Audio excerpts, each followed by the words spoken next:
నమస్తే. హైదరాబాద్ సెంట్రల్ విశ్వవిద్యాలయ విద్యార్థులు తాజాగా నిర్వహించిన ఒక సర్వే షాకింగ్ ఫలితాన్ని వెల్లడించడమే కాదు, ఐటీ ఉద్యోగులకు ఒకలాంటి హెచ్చరికను చేసింది అని చెప్పాలి. గంటల కొద్దీ ఆఫీసుల్లో సీట్లను వదలకుండా కూర్చోవడం, విరామం లేకుండా 10-12 గంటలు పనిచేయడంతో పాటు తీవ్రమైన ఒత్తిడి కారణంగా ఉద్యోగులకు ఊబకాయం మాత్రమే కాదు, లివర్ సమస్యలు వస్తున్న విషయాన్ని గుర్తించారు. అది కూడా భారీగా.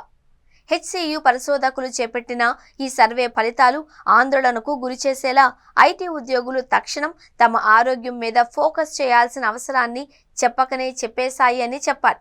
హెచ్సియులోని మెడికల్ సైన్సెస్ విభాగం ప్రొఫెసర్లు కళ్యాణ్కర్ మహదేశ్ ఆధ్వర్యంలో professor Anitha, research scholar Bhargav, Nandita ప్రమోద్లు ఏడాది పాటు నిర్వహించిన ఈ రీసెర్చ్ ఫలితాలు తాజాగా విడుదలయ్యాయి.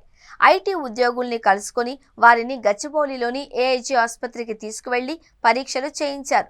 ఇలా టెస్టులు చేయించిన వారిలో 84% మందికి metabolic dysfunction associated fatty liver disease ఉందన్న విషయం వెల్లడైంది. దీనికి ఐటీ ఉద్యోగుల జీవన శైలి, పని ఒత్తిడితో పాటు వారి ఆహారం కూడా ఒక కారణంగా తేల్చారు. ఐటీ ఉద్యోగులు తీసుకునే ఆహారంలో అధిక క్యాలరీలతో పాటు తీయటి, శీతల పానీయాలు ఉండడం, శారీరక శ్రమ లేకపోవడంతోనే ఊబకాయం, లివర్ సమస్యలు వస్తున్నట్లుగా గుర్తించారు.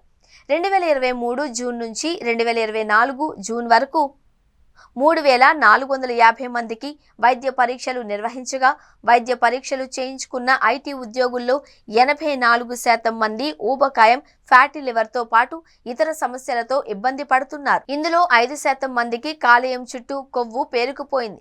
71% యువకుల్లోనూ ఊబకాయం ఎక్కువగా ఉన్నట్లుగా గుర్తించారు. 34% మందిలో జీర్ణక్రియ అపసవ్యంగా ఉంది అని, ఆహారం తక్కువగా తీసుకుంటున్నా అజీర్ణం సమస్య వీరిని వేధిస్తోంది అని, దీనికి తోడు 10% మంది షుగర్ సమస్యలతో ఇబ్బందులు పడుతున్నట్లుగా తేల్చారు.